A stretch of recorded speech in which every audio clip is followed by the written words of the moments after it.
అంటే ఇలా ఉద్యోగస్తులను రాచి రంపాన పెడుతున్నారు. ఉద్యోగస్తులను నిట్ట నిలువున ముంచుతున్నది కాంగ్రెస్ ప్రభుత్వం.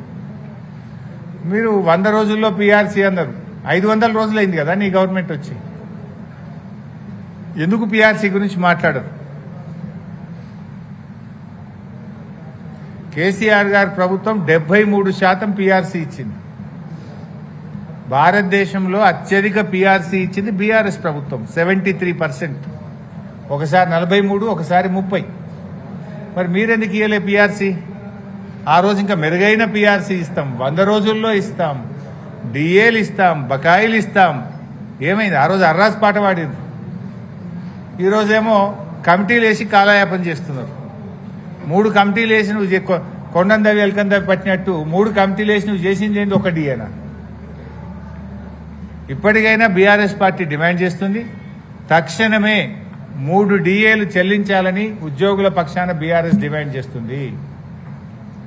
ఓల్డ్ పెన్షన్ స్కీమ్ మీరు ఇచ్చిన మాట ప్రకారంగా ఓపీఎస్ ను తీసుకురావాలని కోరుతున్నాము.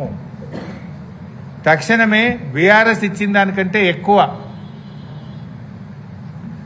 ఉద్యోగస్తులకు ఇవ్వాల్సినటువంటి పీఆర్సీని ఇవ్వాలని మేము డిమాండ్ చేస్తున్నాము. మేము 43 ఇచ్చాం, మీరు అంతకంటే ఎక్కువ ఇవ్వండి, ఇస్తామన్నారు కదా. ఇలా ఉద్యోగస్తుల్ని ఏసీబీ కేసులు పెట్టి విజిలెన్స్ దాడులతోని రాచి రంపాన పెడుతున్నారు. ఉద్యోగస్తులను భయభ్రాంతులకు లోన్ చేస్తున్నారు. ఉద్యోగస్తులను ఇలా రాష్ట్రంలో అప్పులేని పంచాయతీ సెక్రటరీ లేడు. దుబ్బాకలో ఏ ఊరికైనా పోదాం, ఏ పంచాయతీ సెక్రటరీ కలిగింది. గవర్నమెంట్ నుంచి ₹1 రాక జీతం డబ్బుల నుంచి అప్పు తెచ్చి మిత్తికి తెచ్చి గ్రామ పంచాయతీలు ఇలా పంచాయతీ సెక్రటరీలు నిర్వహిస్తా ఉన్నారు. ఏ పంచాయతీ సెక్రటరీ కన్నా ₹1,00,000, 2 లక్షలు అప్పు. అసలు వాళ్ళకు ₹1 వస్తలేదు గ్రామ పంచాయతీ. ఊళ్ళోనేమో సర్పంచులు లేరు. ప్రజలు ఏమైంది? మోటార్ కాలిపోయింది సంగతి ఏందని సెక్రటరీ మీద పడుతుంది. బుగ్గలు కాలిపోయినాయి, బుగ్గలు ఎప్పుడు వేస్తామని సెక్రటరీని అడుగుతుండ్రు. గ్రామ పంచాయతీలో చూస్తేనేమో 0. ఉద్దర తెచ్చి మిత్తికి తెచ్చి అప్పు తెచ్చి డీజిల్ పోసి నడుపుతున్నారు. సగం గ్రామ పంచాయతీల్లో ట్రాక్టర్లు మూలకపడ్డాయి. అయితే కొన్ని ఊళ్ళలో 2 రోజులకోసారి నడుపుతున్నారు ట్రాక్టర్, కొన్ని ఊళ్ళలో వారంకి ఒక్కనాడు నడుపుతున్నారు, కొన్ని ఊళ్ళలో దినం తప్పించి దినం నడుపుతున్నారు, కొన్ని ఊళ్ళలో డీజిల్ లేదని సపరేట్గా జాకీలు ఎక్కించి పక్కకు పెట్టారు ట్రాక్టర్లు. కేసీఆర్ ఉన్నప్పుడు పల్లెలకు పట్టం కట్టిండు, పల్లెలను స్వర్గసీమలుగా తయారు చేసిండు.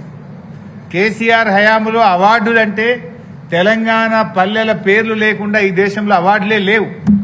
కాంగ్రెస్ వచ్చింది, అవార్డులకు మంగళం పాడింది. గుండు 0, ఒక్క అవార్డు వస్తలేదు, ఒక్క అవార్డు కూడా దిక్కులేదు. మొత్తం పంచాయతీ సెక్రటరీలు రాష్ట్రంలో 1,00,000 నుంచి 3 లక్షలు అప్పుల పాలైపోయారు. బంగారం కుదబెట్టి అప్పులు తెచ్చి పంచాయతీ సెక్రటరీలు ఇలా గ్రామాలు నిర్వహిస్తా ఉన్నారు. ఈ రకంగా చాలా దుర్మార్గంగా కాంగ్రెస్ ప్రభుత్వం వ్యవహరిస్తూ ఉంది.